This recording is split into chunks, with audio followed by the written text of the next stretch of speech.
ಹೀಗೆ ಖಾಸಗಿ ಆಸ್ಪತ್ರೆ ಎದುರು ಮಗನ ಸಾವಿನ ವಿಚಾರ ತಿಳಿದು ಗೋಗರೆಯುತ್ತಿರುವ ತಾಯಿ, ಸ್ನೇಹಿತನ ಸಾವಿಗೆ ಕಾರಣವಾದ ಖಾಸಗಿ ಆಸ್ಪತ್ರೆ ವಿರುದ್ಧ ಕಿಡಿಕಾರಿ ಆರೋಪಿಸುತ್ತಿರುವ ಯುವಕರು. ಹೌದು, ಈ ಎಲ್ಲ ದೃಶ್ಯಗಳು ಕಂಡು ಬಂದಿದ್ದು ಚಿಕ್ಕಬಳ್ಳಾಪುರ ಹೊರವಲಯದ ಪ್ರತಿಷ್ಠಿತ ಖಾಸಗಿ ಆಸ್ಪತ್ರೆ ಮುಂಭಾಗ. ಚಿಕ್ಕಬಳ್ಳಾಪುರದ ಕೆಳಗಿನ ತೋಟದ ನಿವಾಸಿ 23 ವರ್ಷದ ವೆಂಕಿ ತನ್ನ ಸ್ನೇಹಿತ ಗಗನ್ ಜೊತೆ ಶುಕ್ರವಾರ ರಾತ್ರಿ ಸ್ನೇಹಿತನ ಬರ್ತ್ಡೇ ಪಾರ್ಟಿಗೆ ಹೋಗಿ ಚೆನ್ನಾಗಿ ಎಂಜಾಯ್ ಮಾಡಿಕೊಂಡು ದ್ವಿಚಕ್ರ ವಾಹನದಲ್ಲಿ ಚಿಕ್ಕಬಳ್ಳಾಪುರದ ಕಡೆಗೆ ಬರುವಾಗ ಜಡಲತಿಮ್ಮನಹಳ್ಳಿ ಗೇಟ್ ಬಳಿ ಕಾರಿನ ನಡುವೆ ಭೀಕರ ಅಪಘಾತ ಸಂಭವಿಸಿದೆ. ಈ ವೇಳೆ ವೆಂಕಿಗೆ ಗಂಭೀರ ಗಾಯಗಳಾಗಿ ಒದ್ದಾಡಿ ನರಳಾಡಿದ್ದಾನೆ. ಅಲ್ಲಿದ್ದ ಸಾರ್ವಜನಿಕರು, ಸ್ನೇಹಿತರು ಸಮೀಪದಲ್ಲಿ ಇದ್ದ ಖಾಸಗಿ ಆಸ್ಪತ್ರೆಗೆ ವೆಂಕಿಯನ್ನು ಸೇರಿಸಿದ್ದಾರೆ. ಆಸ್ಪತ್ರೆ ಸಿಬ್ಬಂದಿ ಯುವಕನಿಗೆ ಮುಂಗಡವಾಗಿ ಹಣ ಪಾವತಿಸುವವರೆಗೂ ಚಿಕಿತ್ಸೆ ನೀಡದೆ ಸತಾಯಿಸಿದ್ದಾರಂತೆ. 45 ನಿಮಿಷಗಳ ನಂತರ ಹಣ ಪಾವತಿಸಿದ ಮೇಲೆ ಚಿಕಿತ್ಸೆಗೆಂದು ಕರೆದುಕೊಂಡು ಹೋಗಿದ್ದಾರೆ. ಸ್ವಲ್ಪ ಹೊತ್ತಿಗೆ ವೆಂಕಿ ನೋವಿನಲ್ಲಿ ನರಳಾಡಿದ್ದಾರಂತೆ.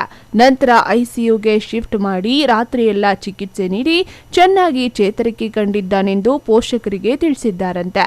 ಬೆಳಗಾಗುವಷ್ಟರಲ್ಲಿ ವೆಂಕಿಯ ಕಂಡೀಷನ್ ತುಂಬಾ ಸೀರಿಯಸ್ ಆಗಿದೆ ಎಂದು ಆಸ್ಪತ್ರೆ ಸಿಬ್ಬಂದಿ ಹೇಳಿ ಬೆಂಗಳೂರಿಗೆ ಶಿಫ್ಟ್ ಮಾಡಬೇಕೆಂದು ಒತ್ತಾಯಿಸಿದ್ರು.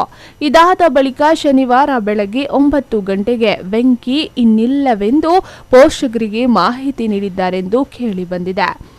ಇದರಿಂದ ಆಕ್ರೋಶಗೊಂಡ ಮೃತ ಯುವಕರ ಸ್ನೇಹಿತರು ರಾತ್ರಿಯೆಲ್ಲ ಚೆನ್ನಾಗಿ ಇದ್ದವನು ಹಣ ಕಟ್ಟಿಸಿಕೊಂಡು ಈಗ ಸತ್ತಿದ್ದಾನೆಂದು ಹೇಳ್ತಿದ್ದಾರೆ.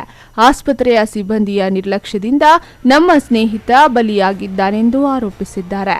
ನಾನು ಕರ್ಕೊಂಬಂದೆ ಹಾಸ್ಪಿಟ್ಲ್ ಹತ್ರ ಸೇರಿಸಿದ್ರು ಅವರು ಒಂದೇ ಗೀತ 7-8 ಇಂಜೆಕ್ಷನ್ ಹಾಕಿದ್ದಾರೆ. ಮತ್ತೆ ಇಂಜೆಕ್ಷನ್ ಅವನು ಅಲ್ಲಿಗೂ ಕಂಟ್ರೋಲ್ ಸಿಕ್ಕಿಲ್ಲ ಅಂದು ಕೈ ಕಾಲುಗಳೆಲ್ಲ ಇಟ್ಕೊಂಡು ಪಾಪ ಅವನಿಗೆ ಹಿಡ್ಕೊಂಡು ಟ್ರೀಟ್ಮೆಂಟ್ ಕೊಟ್ಟಿದ್ದಾರೆ. ಅವ್ನು ಕರೆಕ್ಟಾಗಿದ್ದಾನೆ. ಬೆಳಗ್ಗೆನೂ ಅವ್ರು ಏನು ಹೇಳ್ದಿರಾ, ರಾತ್ರಿ ಏನು ಹೇಳ್ದಿರಾ, ಬೆಳಗ್ಗೆ ಹೇಳ್ತಾ ಇದ್ದಾರೆ ಹಾಸ್ಪಿಟ್ಲಿಗೆ ಬೇರೆ ಹಾಸ್ಪಿಟ್ಲಿಗೆ ಚೇಂಜ್ ಮಾಡಿರಿ, ಇಲ್ಲಿ ಆಪ್ರೇಷನ್ ಮಾಡೋಕ್ಕೇನು ಇಲ್ಲ, ಆಪ್ರೇಷನ್ ಮಾಡೋಕ್ಕಾಗಲ್ಲ ಇಲ್ಲಿ ಅಂತ ಇದ್ದಾರೆ. ರಾತ್ರಿ ಎಲ್ಲ ಚೆನ್ನಾಗಿದ್ದಾನೆ. ಬೆಳಗ್ಗೆ ನೋಡಿದ್ರೆ ತಿರ್ಗಾಯ್ತು ನಾವು ನೋಡ್ತೀರಿ ಅಂದ್ರು ನೋಡೋಕ್ಕೂ ಬಿಡ್ತಾ ಇಲ್ಲ ಅವರು. ಇಲ್ಲ ಇನ್ನೊಂದು ಹಾಫ್ ಅನ್ ಅವರು, ಇನ್ನೊಂದು 20 ನಿಮಿಷ 30 ನಿಮಿಷ ಅಂತ ಬೆಳಗ್ಗೆ 9:30 ರಾತ್ರಿ ಇವಾಗ ಮಧ್ಯಾಹ್ನ 1:30-2 ಗಂಟೆ ಆಗ್ತಾ ಬಂತು. ಇನ್ನು ಇವಾಗವರೆಗೂ ಒಂದು ಬಾಡಿ ಯಾರಿಗೂ ಇಷ್ಟು ಜನ ಬಂದು ಕತ್ಕೊಂಡಿದ್ದಾರೆ. ಅವ್ರಿಗೆ ಅವ್ರ ಫ್ಯಾಮಿಲಿನೇ ಬಂದು ಕತ್ಕೊಂಡಿದ್ದಾರೆ. ಒಂದು ಗೀತನ ಬಾಡಿ ನೋಡೋಕೆ ಬಿಡ್ತಾ ಇಲ್ಲ. ಇಲ್ಲ ಜೈನ್ ಮಿಷನ್ ಹಾಸ್ಪಿಟ್ಲ್ ಅವರು ಬಾಡಿನೇ ನೋಡೋಕೆ ಬಿಡ್ತಾ ಇಲ್ಲ. ಬಾಡಿ ಎಲ್ಲಿದೆ ಅಂತ ಕೇಳಿದ್ರು ಐತೆ ಎಲ್ಲೋ ಐತೆ, ಅವ್ರು ಬರಬೇಕು ಇವ್ರು ಬರಬೇಕು ಅಂತ ಇದ್ದಾರೆ. ಡಾಕ್ಟ್ರು ಬರಬೇಕು ಇವ್ರು ಬರಬೇಕು ಅಂದರೆ ಏನು ಡಾಕ್ಟ್ರುಗಳು ಇವ್ರು ಇಲ್ಲೇ ಇರೋಕ್ಕಾಗಲ್ವಾ? ಎಮರ್ಜೆನ್ಸಿ ಕೇಸ್ ಅಂದರೆ ಎಲ್ಲಿ ಹೋಗ್ತಾರೆ ಇವರು? ಇಲ್ಲೇ ಇರಬೇಕು, ಮಾಡಬೇಕೆಲ್ಲ. ಹಿಂಗೆ ಹುಡುಗನೊಬ್ಬರನ್ನು ಕಳ್ಕೊಂಡ್ಬಿಟ್ರೆ ನಮ್ಗೆ ಹೆಂಗೆ ಎಷ್ಟು ಬೇಜಾರಾಗುತ್ತೆ. ಏನಿಲ್ಲ, ಇವರೇ ಮಾಡಿದ್ದಾರೆ. ರಾತ್ರಿ ಎಲ್ಲ ಅವ್ರಿಗೆ 3-4 ಎಷ್ಟು ಕೊಡಬೇಕು, ಮತ್ತೆ ಇಂಜೆಕ್ಷನ್ ಕೊಟ್ಟರೆ 1-2 ಕೊಡಬೇಕು ಆಕ್ಸಿಡೆಂಟ್ ಕೇಸ್ಗೆ. ಇವ್ರು ಎಷ್ಟು ಕೊಟ್ಟಿದ್ದಾರೆ? 4-5 ಕೊಟ್ಟಿದ್ದಾರೆ. ಹಂಗೆಲ್ಲ ಇಂಜೆಕ್ಷನ್ ಜಾಸ್ತಿನೇ ಕೊಡಬಾರ್ದು, ಡೋಸೇಜು ಕೊಟ್ಟಿದ್ದಾರೆ. ತಿರ್ಗಿ ಬೆಳಗ್ಗೆ ನೋಡಿದ್ರೆ ಹೊಟ್ಟೆ ಊದ್ಕೊಂಡ್ಬಿಡೈತೆ, ಅದು ಊದ್ಕೊಂಡೈತೆ, ಏಟಾಗೈತೆ, ಅದು ಇದು ಅಂತ ಇದ್ದಾರೆ. ಆಕ್ಸಿಡೆಂಟ್ ಆದಾಗ ಚೆನ್ನಾಗಿದ್ದು ಕರ್ಕೊಂಬಂದು ಹಾಸ್ಪಿಟಲ್ ಸೇರಿಸಿದ್ರಿ. ಇಂಜೆಕ್ಷನ್ ಕೊಟ್ಟರು, ಅವ್ನು ಅಲ್ಲಿಗೂ ಎದ್ದೇಳ್ತಾ ಇದ್ದಾನೆ, ಕುತ್ಕೊತಾ ಇದ್ದಾನೆ, ಅವ್ರಿಗೆ ಮಾಡ್ತಾ ಇದ್ದಾನೆ. ಅಲ್ಲಿಗೂ ಅವರು ಇನ್ನೂ 1-2-3 ಎಕ್ಸ್ಟ್ರಾ ಕೊಟ್ಬಿಟ್ರು ಇಂಜೆಕ್ಷನ್. ಅವಾಗ ಅವ್ನು ಫುಲ್ಲು ಮಲ್ಕೊಂಡ್ಬಿಟ್ಟ ಸೈಲೆಂಟಾಗಿ. ಆಮೇಲೆ ನಾವು ಹೋಗಿ ಮಾತಾಡ್ತಾ ಇರಲಿಲ್ಲ, ಏನೂ ಇಲ್ಲ. ಇದು ತಲೆಗೆಲ್ಲ ಹೊಲಿಗೆಗಳಾಗಬೇಕು ಅಂದ್ರೆ ಹಾಕ್ಸಿದ್ರೆ ಎಲ್ಲ ರೆಡಿ ಮಾಡಿದ್ರೆ ತಿರ್ಗಾ ಬೆಳಗ್ಗೆ ನೋಡಿದ್ರೆ ಬೆಂಗಳೂರಿಗೆ ಹಾಕೊಂಡು ಹೋಗ್ರಿ. ಬದುಕ್ತಾನೆ ಅಂತ ಹೇಳಿದ್ರು. ರಾತ್ರಿ ದುಡ್ಡು ರಾತ್ರಿ ಜಾಸ್ತಿ ಏನು ಇಂಜೆಕ್ಷನ್ ಎತ್ಕೊಂಬಂದಿದ ತಕ್ಷಣ 40 ಮಿನಿಟ್ಸ್ ಮಾಡಿಲ್ಲ, ಟ್ರೀಟ್ಮೆಂಟೇ ಮಾಡಿಲ್ಲ. ಫಸ್ಟ್ ದುಡ್ಡು ಕಟ್ಟ್ರಿ ಅಂತ ನಾವು ದುಡ್ಡು ಕಟ್ತೀರಿ, ನಾವು ಬೇಕಾದ್ರೆ ದುಡ್ಡು ಕಟ್ತೀರಿ ನಾವು. ಆಮೇಲೆ ಟ್ರೀಟ್ಮೆಂಟ್ ಮಾಡಿರಿ, ಫಸ್ಟು ನಾವು ದುಡ್ಡು ಕಟ್ತೀರಿ, ಆಮೇಲೆ ಫಸ್ಟ್ ಟ್ರೀಟ್ಮೆಂಟ್ ಮಾಡಿರಿ, ನಾವು ದುಡ್ಡು ಕಟ್ತೀರಿ ಅಂದ್ರೂ ಅವ್ರು ಕೇಳ್ತಾ ಇಲ್ಲ. ಫಸ್ಟ್ ದುಡ್ಡು ಕಟ್ಟಿ ನಾವು ಇಷ್ಟು ಕಟ್ಟಿ ಆಮೇಲೆ ನಾವು ಅಟೆಂಡ್ ಮಾಡ್ತೀರಿ ಕೇಸು ಅಂತ ಇದ್ದಾರೆ. ಫಸ್ಟು 25,000 ಕೇಳಿದ್ರು. ಆಮೇಲೆ ಮೆಡಿಸನ್ ಅವು ಇವು ಅಂತ ಒಂದು 20-30 ಸಾವಿರ ಕೇಳಿದ್ದಾರೆ. ಎಲ್ಲ ಮಾಡಿದ್ದೀರಿ. ತಿರ್ಗಾ ಇವಾಗ ಲಾಸ್ಟ್ ಬಾಡಿ ಕೇಳಕ್ಕೆ ಹೋದ್ರು ಎಲ್ಲ ಕ್ಲಿಯರ್ ಮಾಡಿದ್ದೀರಿ. ಬಿಲ್ಲು ಎಲ್ಲ ಇದೆ. ಬಿಲ್ಲು ಇದು ಸ್ಟೇಷನ್ಗೆ ಕೊಟ್ಟಿದ್ದೀರಿ ನಾವು ಕಂಪ್ಲೇಂಟ್. ಈಗ ಬೆಳಗ್ಗೆ ಹೇಳಿದ್ದಾರೆ ಡೆತ್ ಆಗಿದೆ ಅಂತ. ಬೆಳಗ್ಗೆ ಹೇಳಿದ್ದಾರೆ. ಬೆಳಗ್ಗೆವರೆಗೂ ಅವ್ರು ಹೇಳಿಲ್ಲ ನಮ್ಗೆ ಚೆನ್ನಾಗಿದ್ದಾನೆ, ಇದು ಆಗುತ್ತೆ, ಆಪ್ರೇಷನ್ ಮಾಡಬೇಕು, ನಾರ್ಮಲ್ ಆಗಿ ಆಪ್ರೇಷನ್ ಮಾಡಬೇಕು, ಲಿವರ್ ಅದು ರೇಟ್ ಆಗೈತೆ ಅಂತ ಬೆಳಗ್ಗೆ ಡೆತ್ ಆಗಿರೋದು. ಇವ್ರಿಗೆ ರೆಸ್ಪಾನ್ಸಿಬಿಲಿಟಿ ಇಲ್ಲ ಅಷ್ಟೇ. ಬೇಜವಾಬ್ದಾರಿಯಿಂದ ಡಾಕ್ಟ್ರು ಅವ್ರು ಬರಬೇಕು ಇವ್ರು ಬರಬೇಕು ಅಂದ್ಕೊಂಡೇ ಇದ್ದಾರೆ. ನಾವು ಪೇಶಿಪ್ಸ್ ಎಲ್ಲ ಇಲ್ಲೇ ಇದ್ದಾವೆ. ಇನ್ನು ತಿರ್ಗಾ ಬೆಳಗ್ಗೆ ಕಂಪ್ಲೇಂಟ್ ಎಲ್ಲ ಕೊಟ್ಬಿಟ್ಟು ಬಂದಿದ್ದೀರಿ, ಎಲ್ಲ ಕ್ಲಿಯರ್ ಮಾಡ್ಕೊಂಡ್ಬಂದಿದ್ದೀರಿ. ಇವಾಗ ಅವ್ರು ಬಾಡಿ ಕೊಡೋದಕ್ಕೆ ಇನ್ನು ಒಬ್ಬರು ಹೋಗ್ರಿ ಒಳಕ್ಕೆ ಏನಕ್ಕೆ ನೀವು ಇಷ್ಟು ಜನ ಬರೋದು ಹಂಗೆ ಹಿಂಗೆ ಗಾಡಿ ಕೂಡ ತೋರಿಸ್ತಾ ಇಲ್ಲ. ಬಾಡಿನೂ ತೋರಿಸ್ತಾ ಇಲ್ಲ. ಸ್ಟಾಫ್ ಇನ್ನೂ ಅದು ರೆಸ್ಪಾನ್ಸೇ ಮಾಡಲ್ಲ. ಇದೇ ತೋರಿಸ್ತಾ ಇಲ್ಲ, ನಮ್ಗೆ ಬಾಡಿನೇ ತೋರಿಸ್ತಾ ಇಲ್ಲ. ರಾತ್ರಿ ನೋಡಿರೋದಷ್ಟೇ ನಾವು, ಬೆಳಗ್ಗೆಯಿಂದ ಬಾಡಿನೇ ತೋರಿಸ್ತಾ ಇಲ್ಲ ಅವರು. ನಾವು ಅಲ್ಲಿಗೂ ಆಂಬುಲೆನ್ಸ್ ಎಲ್ಲ ಕರೆಸಿ ಬೇರೆ ಕಡೆ ಬೆಂಗಳೂರಿಗೆ ಹಾಕೊಂಡು ಹೋಗ್ತೀರಿ ಅಂದ್ರೂ ಅವರು ಹ್ಞೂ ಸರಿ ಇನ್ನೊಂದು ಹಾಫ್ ಆನ್ ಅವರ್ ಇವ್ರ ಮೇಲೆ ಇಲ್ಲ ಸರ್, ಆಕ್ಸಿಡೆಂಟ್ ಅದು ಬೇರೆ ಇವ್ರ ಮೇಲೇನೂ ಕೊಟ್ಟಿದ್ದೀರಿ. ಬೇಜವಾಬ್ದಾರಿ ಅಂತ ಕೊಟ್ಟಿದ್ದೀರಿ ನಾವು. ಅಂದಹಾಗೆ ಮೃತ ವೆಂಕಿ ಒಳ್ಳೆಯ ಯುವಕನಾಗಿದ್ದ, ಸ್ನೇಹಿತರು ಅಚ್ಚುಮೆಚ್ಚಿನ ಗೆಳೆಯನಾಗಿದ್ದ. ಸ್ನೇಹಿತನ ಬರ್ತ್ಡೇ ಪಾರ್ಟಿಗೆ ಹೋದವನ ಸಾವಿನ ವಿಚಾರ ತಿಳಿದು ನೂರಾರು ಯುವಕರು ಆಸ್ಪತ್ರೆ ಮುಂದೆ ಜಮಾಯಿಸಿದ್ರು. ಆದರೆ ಖಾಸಗಿ ಆಸ್ಪತ್ರೆ ಸಿಬ್ಬಂದಿ ಮೃತ ವೆಂಕಿಯ ಮೃತದೇಹ ತೋರಿಸದೆ ಕೊಡದೆ ಸತಾಯಿಸಿದ್ದಾರೆಂದು ಆರೋಪ ಕೇಳಿಬಂದಿದೆ. ಇದರಿಂದ ಕೋಪಗೊಂಡ ಮೃತನ ಕುಟುಂಬಸ್ಥರು, ಸ್ನೇಹಿತರು ಆಸ್ಪತ್ರೆ ವ್ಯವಸ್ಥೆ ಬಗ್ಗೆ ಕಿಡಿಕಾರಿದ್ದಾರೆ. ಅದಲ್ಲದೆ ರಾತ್ರಿ ಚೆನ್ನಾಗಿದ್ದ ಮಗನನ್ನ ಬೆಳಗಾಗುವಷ್ಟರಲ್ಲಿ ಸಾವನ್ನಪ್ಪಿದ್ದಾನೆಂದು ಆಸ್ಪತ್ರೆ ಸಿಬ್ಬಂದಿ ಹೇಳಿದ ಮಾತು ಕೇಳಿದ ತಾಯಿಯ ನೋವು ಕರಳು ಹಿಂಡುವಂತಿತ್ತು.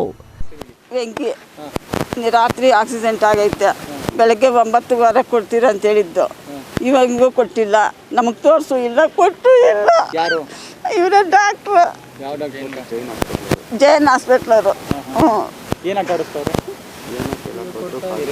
ಏನೇ ಕೇಳಕ್ ಹೋದ್ರು ಕಾಸು ಕಾಸು ಕಾಸು. ಮಗುನು ತೋರಿಸಿಲ್ಲ, ಟ್ರೀಟ್ಮೆಂಟ್ ಕೊಟ್ಟಿಲ್ಲ, ನಮಗೆ ತೋರಿಸು ಇಲ್ಲ. ನಿನ್ನೆಯಿಂದ ಏನು ಚೆನ್ನಾಗಿದ್ದಾನೆ ಅಂತ ಹೇಳ್ತಿದ್ರಾ? ನೆನ್ನೆ ಚೆನ್ನಾಗಿದ್ದಾರೆ ಅಂತ ಹೇಳ್ತವ್ರೆ ಸರ್. ಕೊಟ್ಟು ಇಲ್ಲ, ನಮ್ಮ ಮಗು ತೋರಿಸು ಇಲ್ಲ. ಯಾಕೆ ತೋರಿಸ್ತಾ ಇಲ್ಲ? ಏನೋ ಗೊತ್ತಿಲ್ಲ, ಅವ್ರೆ ಗೊತ್ತಿಲ್ಲ. ಅಲ್ಲ, ಆಕ್ಸಿಡೆಂಟ್ ಆದಾಗ ನಿಮ್ಮ ಮಗ ಬದುಕಿದ್ನಂತೆ ಸರ್. ನಾವೇನಿರಿಲ್ಲ, ನ್ಯಾಯ ಬೇಕು ನಮಗೆ, ನಮ್ಮ ಮಗು ಬೇಕು ಸರ್, ನಮ್ಗೆ ಮಗು ಬೇಕು ಸರ್, ಮಗು ಬೇಕು. ದುಡ್ಡು. ನನ್ನ ಹೆಸರು ದರ್ಶನ್ ಅಂತ. ನಿನ್ನೆ ನೈಟು ನನ್ನ ಫ್ರೆಂಡು ವೆಂಕಿ ಅಂತ ಆಕ್ಸಿಡೆಂಟ್ ಆಗಿತ್ತು. ಇಲ್ಲೇ ಪಕ್ಕದಲ್ಲಿರೋ ಜೈನ್ ಹಾಸ್ಪಿಟ್ಲ್ ಕರ್ಕೊಂಬಂದಿದ್ದಾರೆ. ಕರ್ಕೊಂಬಂದಿದ್ದಾದಮೇಲೆ ಒಂದು 40 ಮಿನಿಟ್ಸು ಮ್ಯಾಕ್ಸಿಮಮ್ 1 ಅವರ್ವರೆಗೂ ಅವ್ನಿಗೆ ಟ್ರೀಟ್ಮೆಂಟ್ ಮಾಡಿದ್ದೀರಾ. ದುಡ್ಡು ಕೊಡಿ, ಫಸ್ಟು ದುಡ್ಡು ಕೊಟ್ಟಾದಮೇಲೆ ನಾವು ಟ್ರೀಟ್ಮೆಂಟ್ ಸ್ಟಾರ್ಟ್ ಮಾಡ್ತೀರಾ ಅಂತೆಲ್ಲ ಇದು ಮಾಡಿದ್ದಾರೆ. ಫುಲ್ ಹೆವಿ ನೆಗ್ಲೆಕ್ಟ್ ಮಾಡಿದ್ದಾರೆ. ಇವಾಗ ನಾವು ಇಲ್ಲಿ ಬಂದು ಕೇಳಕ್ಕೆ ಹೋಗ್ತಾಯಿದ್ರೆ, ಏನಕ್ಕೆ ನೀವು ಇಷ್ಟು ಜನ ಎಲ್ಲ ಒಳಗಡೆ ಬರ್ತಾಯಿದ್ದೀರಾ, ಒಬ್ರು ಇರಬೇಕು ಇಬ್ಬರು ಇರಬೇಕು ಆ ಥರ ಅಂತೆಲ್ಲ ನೀಟಾಗಿ ರೆಸ್ಪಾನ್ಸ್ ಮಾಡ್ತಿಲ್ಲ ಯಾರೂ.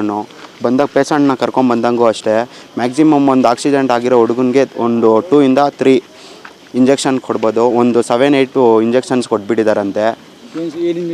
ಮತ್ತೆ ಇಂಜೆಕ್ಷನ್ ಅಂತೆ. ಅವನು ಏನು ಒದ್ಲಾಡಬಾರ್ದು ಅಂತೇಳ್ಬಿಟ್ಟು CT ಸ್ಕ್ಯಾನಿಂಗ್ಗೆ ಇದಕ್ಕೆಲ್ಲ ಕರ್ಕೊಂಡೋದಾಗ ಕೊಟ್ಬಿಟ್ಟು ಅವನಿಗೆ ಕಾಲುಗಳೆಲ್ಲ ಗಂಟಾಕಿ ಟ್ರೀಟ್ಮೆಂಟ್ ಮಾಡಿರೋದಂತೆ. ಆಮೇಲೆ ರಾತ್ರಿ ಎಲ್ಲ ನಾರ್ಮಲ್ ಆಗಿದ್ದಾನೆ ಅಂತೇಳ್ಬಿಟ್ಟು ಮಾರ್ನಿಂಗು 9:30 ಹಂಗೆ ಡೆತ್ ಆಗಿದ್ದಾನೆ ಅಂತೇಳ್ಬಿಟ್ಟು ಹೇಳಿದ್ದಾರೆ. ಮಾರ್ನಿಂಗು ಒಂದು 7:30, 8 ಬೇರೆ ಹಾಸ್ಪಿಟ್ಲಿಗೆ ಶಿಫ್ಟ್ ಮಾಡಬೇಕು ಅಂತ ಹೇಳಿದ್ದಾರೆ. 9:50, 9:40 ಹಂಗೆ ಡೆತ್ ಆಗಿದ್ದಾನೆ ಅಂತೇಳ್ಬಿಟ್ಟು ಹೇಳಿದ್ದಾರೆ. ಏನಂತ ಕೇಳಿದಾರೋ ಗೊತ್ತಿಲ್ಲ. ಅವನಿಗೆ ಕರೆಕ್ಟಾಗಿ ನಾವು ದುಡ್ಡೆಲ್ಲ ಪೇ ಮಾಡಿದ್ರು ನಮಗೆ ಗೊತ್ತಿರೋ ಪ್ರಕಾರ ಅವನಿಗೆ ಕರೆಕ್ಟಾಗಿ ಟ್ರೀಟ್ಮೆಂಟ್ ಮಾಡಿಲ್ಲ, ಇವರೆಲ್ಲ ನೆಗ್ಲೆಕ್ಟ್ ಮಾಡಿದ್ದಾರೆ ಅಂತ ಅನಿಸ್ತಿದೆ. ಹೌದು, ರಾತ್ರಿಯಿಂದ ನಾವು ಇಲ್ಲೇ ಇದ್ದು ನೋಡ್ಕೊಂಡಿದ್ರಿ. ಕರೆಕ್ಟಾಗಿ ಯಾರೂ ರೆಸ್ಪಾನ್ಸ್ ಮಾಡ್ತಾ ಇರಲಿಲ್ಲ ಇಲ್ಲಿ. ಒಟ್ಟಾರೆ ಖಾಸಗಿ ಆಸ್ಪತ್ರೆ ಸಿಬ್ಬಂದಿಯ ಎಡವಟ್ಟಿನಿಂದ ಬದುಕಿ ಬಾಳಬೇಕಿದ್ದ ಯುವಕ ಸಾವನ್ನಪ್ಪಿದ್ದಾನ ಅಥವಾ ದೇವರೇ ಇವನ ಆಯಸ್ಸು ಮುಗಿದಿದೆ ಎಂದು ಮೇಲಕ್ಕೆ ಕರೆದುಕೊಂಡ ಎಂಬುದನ್ನ ಆ ದೇವರೇ ಬಲ್ಲ. ಆದರೆ ತಂದೆ ತಾಯಿಯನ್ನು ಚೆನ್ನಾಗಿ ನೋಡಿಕೊಳ್ತೀನಿ ಅಂತ ಅಂದವನು ಅರ್ಧಕ್ಕೆ ಬದುಕಿನ ಪಯಣ ಮುಗಿಸಿದ್ದರಿಂದ ಕುಟುಂಬಸ್ಥರು ಕಣ್ಣೀರಿನಲ್ಲಿ ಕೈ ತೊಳೆಯುವಂತಾಗಿದೆ. ಕ್ಯಾಮರಾ ಪರ್ಸನ್ ಪ್ರವೀಣ್ ಜೊತೆ ಕಳವಾರ ಅರುಣ್, MMTV ನ್ಯೂಸ್, ಚಿಕ್ಕಬಳ್ಳಾಪುರ.